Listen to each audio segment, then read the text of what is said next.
बनारस के बगल में पूर्वांचल में। और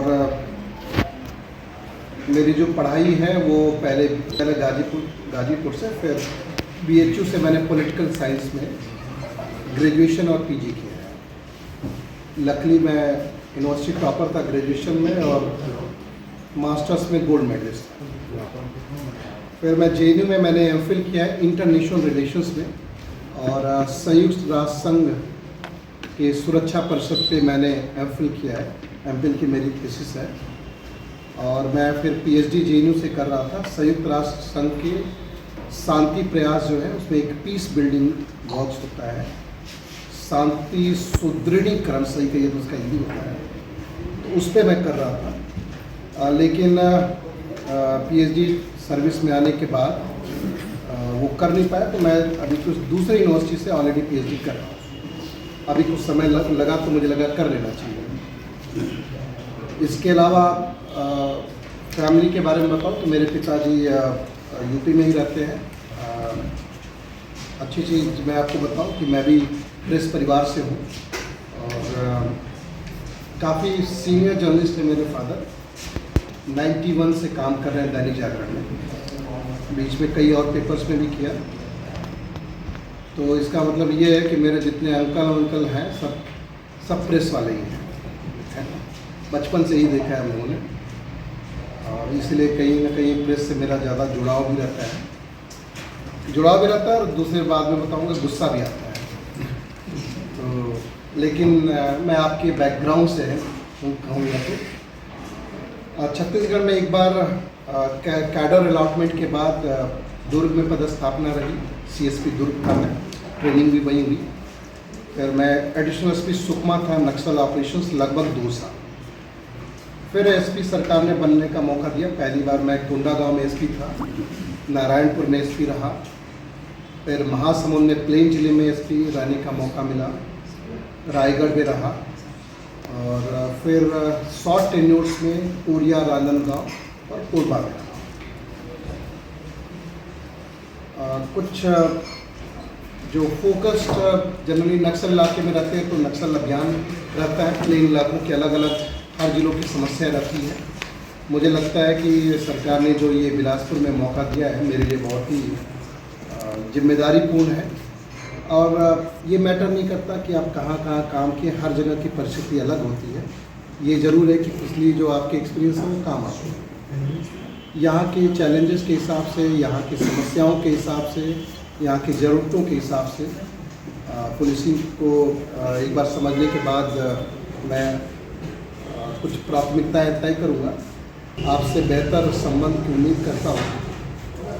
पिछले जिलों में बड़ा अच्छा अनुभव रहा है और उम्मीद करता हूँ कि यहाँ भी अच्छा रहेगा, और आप सबके सहयोग से एक अच्छी पुलिसिंग हम लोग करेंगे। अगर कुछ आप पूछना चाहें तो।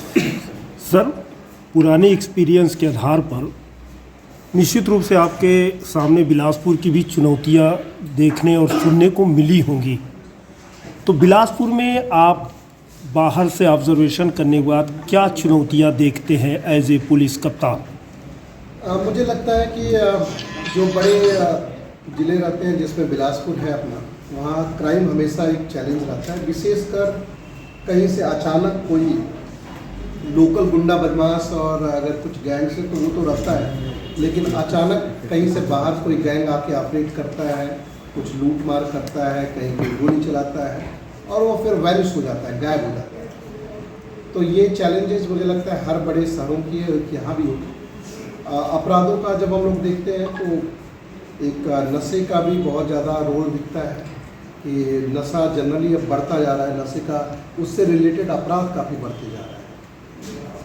ट्रैफिक की समस्या, चूँकि बिलासपुर खुद हाईवे बहुत बड़ा है, एक्सीडेंट्स में आज ही विकल्प PHU ने डाटा जारी किया था, आज मैं सुबह देख रहा था, हम लोग तीसरे या चौथे नंबर पे रोड एक्सीडेंट्स पे संख्या में। पिछले साल चौथे थे, अभी मैं देख ही रहा था। सबसे अधिक डेथ में भी संख्या है और एक्सीडेंट्स में, तो ये भी एक चैलेंज रहेगा।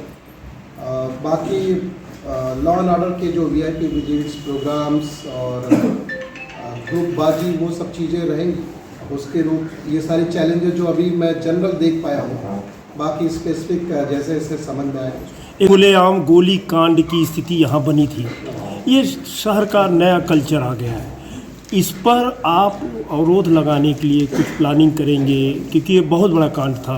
मैं देख रहा था कि अभी जो घटनाएं यहाँ घटित हुई हैं, उसमें से अधिकांश घटनाओं को निकाला जा चुका है। उसका कम से कम उसमें अरेस्ट अधिकांश मामलों में हो चुका है। एक दो जो बचे होंगे उसको भी देखेंगे, लेकिन ये जरूर है देखने की ज़रूरत है कि अगर ऐसा बढ़ा है तो क्यों बढ़ा है, और अगर अचानक बढ़ा है, अगर पहले भी ऐसे रैंडमली हम एवरेज माने कि अगर इतने गोलीकांड हर साल होते रहे तब तो समझ में आता पहला है, लेकिन अगर ये बढ़ा है तो उसको एक बार कारण जानने के बाद उसको काम करेंगे हम लोग। सर, आपको मैदानी एरिया में और नक्सल एरिया में दोनों जगह काम करने का अनुभव है, किधर के अपराधी ज़्यादा शातिर होते हैं?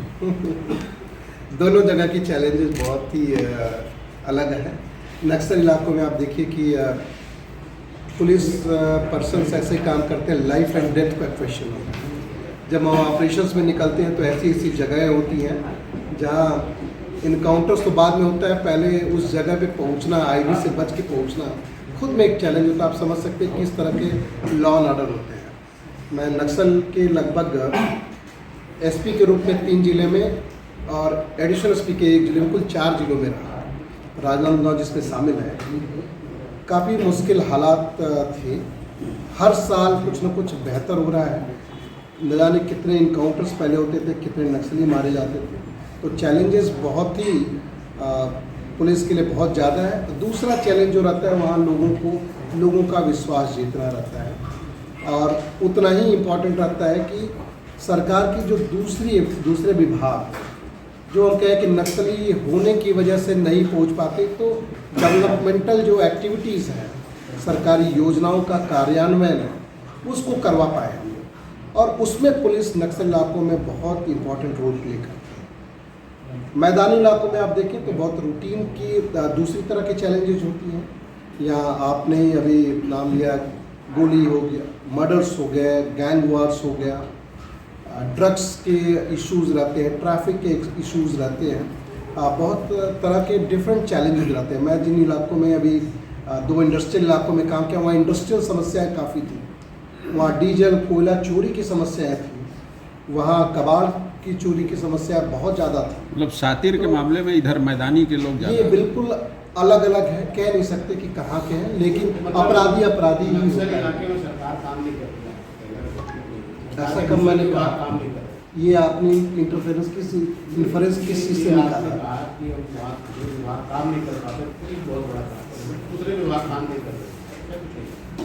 ऐसा कुछ आप मुझसे पूछ रहे हैं, मुझे बता रहे हैं। डेवलपमेंट मशीनरी कभी पहुंच नहीं पाई, तो उन सिक्योरिटी सिनारियों को इम्प्रूव करना बहुत ज़रूरी रहता है, और ताकि वहाँ डेवलपमेंट का हम लोग को ये भी सोचना रहता है कि सिर्फ हम जाके इनकाउंटर करके कुछ लोगों को अरेस्ट करके आ पाएंगे तो भी कुछ नहीं होगा, अगर दूसरी गवर्नमेंट के जो स्कीम्स हैं लोगों तक नहीं पहुँचे, तो डेवलपमेंट प्रोसेस को मदद करना वो पुलिस का हमेशा काम है। सिक्योरिटी और डेवलपमेंट दोनों साथ साथ चलेगा तभी उस इलाकों का विकास होता है।